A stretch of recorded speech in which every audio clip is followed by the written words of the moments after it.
This is how we ride. This is how we do. Well, ladies and gentlemen, this video technically doesn't need any web browsing, anything of the sorts. Think of futuristic ways of doing things, ways of doing business in the past, future, external threat, internal threat. And with this World of Outlaw sprint car high limit situation that's coming up, me personally, I do think the World of Outlaws are going to do something to address the high limit series, whether that's letting drivers run 4 races anywhere you want, etc., all that stuff. Whatever the case may be. But I think what we're going to see because of this external threat, I think whatever that Brian Carter and the World of Outlaws are going to do, they are going to try to make sure whatever they change now lasts. If we're going to let you do 4 races this year, we ain't going to have you come back next year and say we want to do 10. Or if we're going to let you do 10 races this year, or all the high limit races this coming up year, we don't want to hear next year how they're going to do 25 and you want to run all the 25. We don't want to open it up for this high limit situation and then another series pops up and now you want to run those too. We got to protect this brand long term.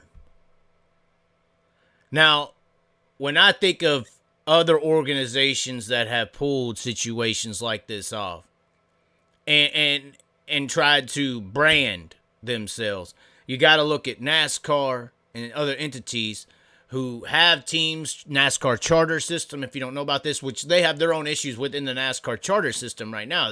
I'm sure people have looked into why Dale Jr. is not getting into cup racing right now, because they've turned into franchises within the racing world, and it's not necessarily as profitable to have a franchise in NASCAR as it is in other entities. Hell, it's probably more profitable to have a damn franchise of a McDonald's at your local corner than it is to have a franchise in a NASCAR Cup team, as far as how much you got to put in versus how much you get out.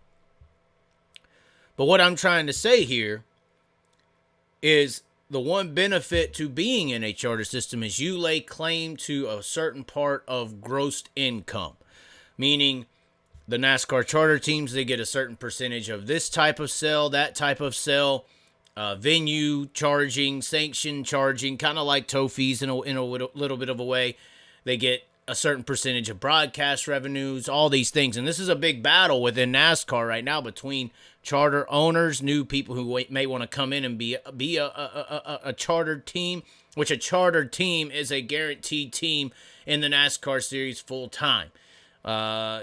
Look at it similarly to a World of Outlaw contract situation where you're in this thing till in NASCAR you sell your number, you sell your team, and then the buyer gets to come in and get a new team. Right now in NASCAR, the price is way too high to buy a team versus how much you got to spend to get back.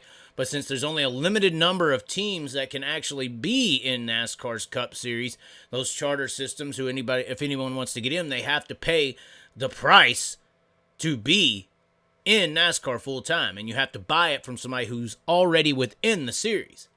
So it becomes like real estate in a way. There's only so many places to build a house, and if you want a house in this place, you got to buy it from somebody who already has a house built. Now, we have that on a year-to-year basis in sprint car racing, halfway, although they're not full all the way out with the multiple 20 teams or whatever.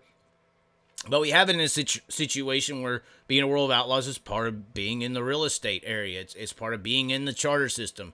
You get certain perks. You get certain things. It costs a lot. Probably costs more than you get back. Blah, blah, blah. But what I honestly think that the Outlaws are going to do here in trying to plant some roots in the ground and build teams and build drivers and make sure that they're not going to lose them, because let's face it, David Gravel's, all these drivers, they have been built on the backs of the World of Outlaw brand. I think the World of Outlaw is coming up. They're going to open it up to where drivers can go run select races if they want. They're going to set a number on it. And I also think that number and that contractual agreement by year basis is going to be for multiple years to come. I don't think it's going to be a single season contract every year like we've been seeing. I think it's going to be You're either committed or you're not. Those days of signing for 1 year and seeing how it goes are done. Some of these teams that just want to come in here for 1 year to get that exposure and then head out because now they're an ex-outlaw driver and people want to, drive the cars. That's not going to happen no more. There's positives and negatives to that. Because at that point, the positive is you're guaranteeing whatever drivers that sign that contract are your guys. You're also guaranteeing that those guys are financially well off and they're going to be able to support these teams for multiple years. The Outlaws could say, well, we're only going to offer 10. There's only going to be 10 platinum drivers every year for the next 4 years. And if one of y'all want to fall out, you have to sell your agreement to someone else. It could go that far. I don't know. That's just speculation. That's thoughts. That's thinking of it in a deeper fashion. Thinking of it how other businesses operate. Because that's pretty much the charter system. And maybe in this new agreement, hey, look, we all know about streaming now. Hey, these top 10, y'all are going to get this split. Y'all are going to get actual transparency and splits.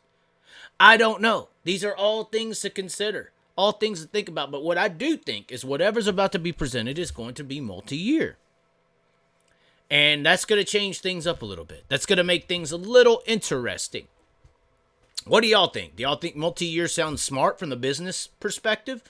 So that no matter what drivers are demanding this year coming up and to make them happy, that they have to stick to their guns on that in a long-term scenario and can't come back next year and say they want more or less? Think about it. Business-wise, that sounds great. And if it's what the drivers want, that's what they're going to get. And they're going to have to abide by what they want for 4 years. All right, you can run 10 races or 12 races outside the World Outlaw schedule that don't conflict for the next 4 years. So no matter what happens, you get 12. If Kyle Larson wants to start running 15 or 20, I ain't going to hear that you need 20 come next year. You're committing to 12. And that's it for the next 4 years, and then we will reevaluate. So I honestly think that's smart. I think that could be a compromise. I think it's risky. I think it's hard to pull off. Would teams be on for that? We know the TSRs, the big entities that are there every year, more than likely would be fine with a 4-year agreement. Some of these smaller teams that maybe just get on there, more than likely not. But when they do it, 4-year agreements. No more single-year deals. And what do y'all think about that? That would be crazy. I just want some feedback, want some comments below. Tell me what you think about the situation. Like the video, share the video. It's a conversation. I think, hey, maybe this isn't what they've even been thinking about. And now they're like, hey, that dumbass Chaz guy on YouTube's right. That's a cool way to compromise and not get screwed long-term. Multi-year agreements. Okay. But anyways, be sure to join the membership. 2 levels now on the YouTube. And things are going forward. I don't know what we got coming up soon. We may have some sim racing stuff. I got some talk shows. I got a talk show coming up on iRock TV on Monday night. Trying to line up some talk shows personally here on the show. We got some people who are willing to come out, but everybody's kind of got really quiet here. I don't know. There must be some talking going on in the background. We'll see what happens. Catch you next time, ladies and gentlemen. This is how we ride. This is how we do. Riding mud, sliding up.